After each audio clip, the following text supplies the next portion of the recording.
人なのか。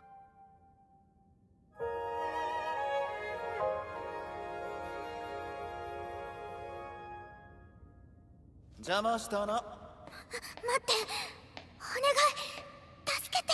断る。Hey guys, V_V anime here, and today I'm gonna talk to you about a harem anime called Ari Fureta. So, in the world of harem anime, there exist a lot of different and interesting tropes. No, I'm lying, there is only one.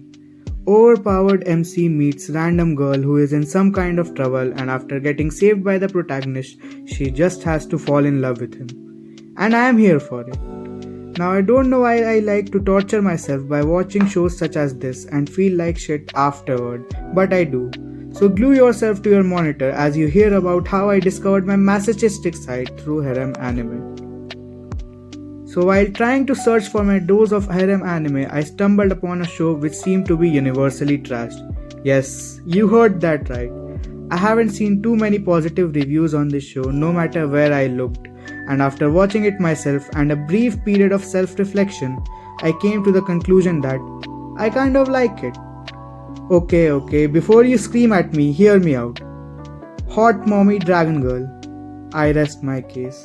Now let's talk about the story of this show, which follows a boy named Hajime who is 17 years old. Yes, no matter how he looks, this guy is 17, who along with his classmates is transported to another world and tasked with saving mankind.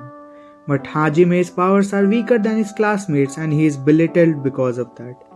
During an expedition in the Great Orcus Labyrinth, Hajime is betrayed by one of his classmates, plummeting him to the bottom of an abyss.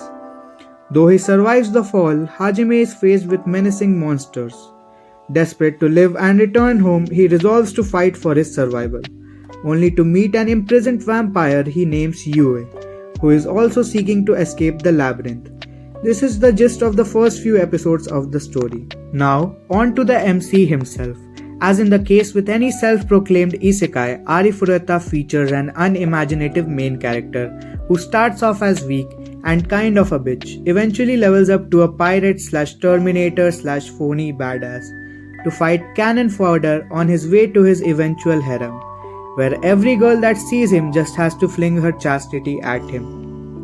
Aside from that, Hajime has great amounts of power that help him get new abilities and bitches by eating monsters, which remind me of a certain show, with a slime as its main character.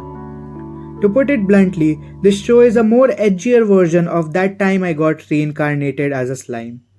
The other main characters in Ari Fureta are classic tropes that have been utilized numerous times. Yue is a flat-chested tsundere who is rude to everyone except Hajime. Shia is a dumb bunny girl and Tio is a pervert who uses her boobs as clickbait hoping Hajime would smash her.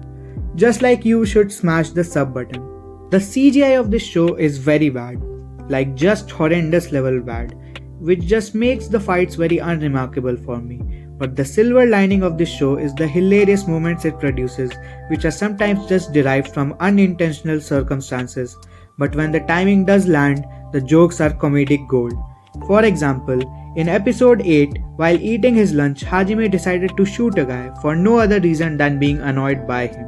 Then, in episode 10, instead of forgiving Shimizu, an evil wizard, and giving him a second chance, Hajime straight up murdered him because, well, he was an evil wizard.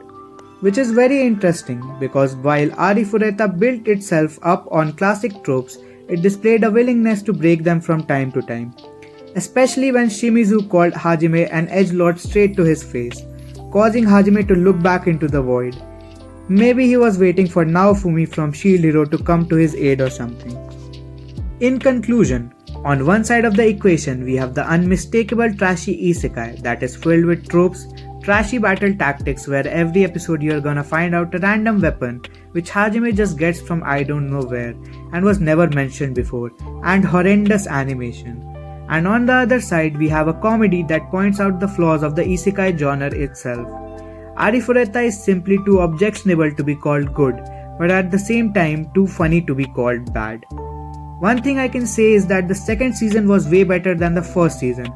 So the show is getting better and there is more to the story after the second season, which is yet to be animated, so maybe it will be good by then.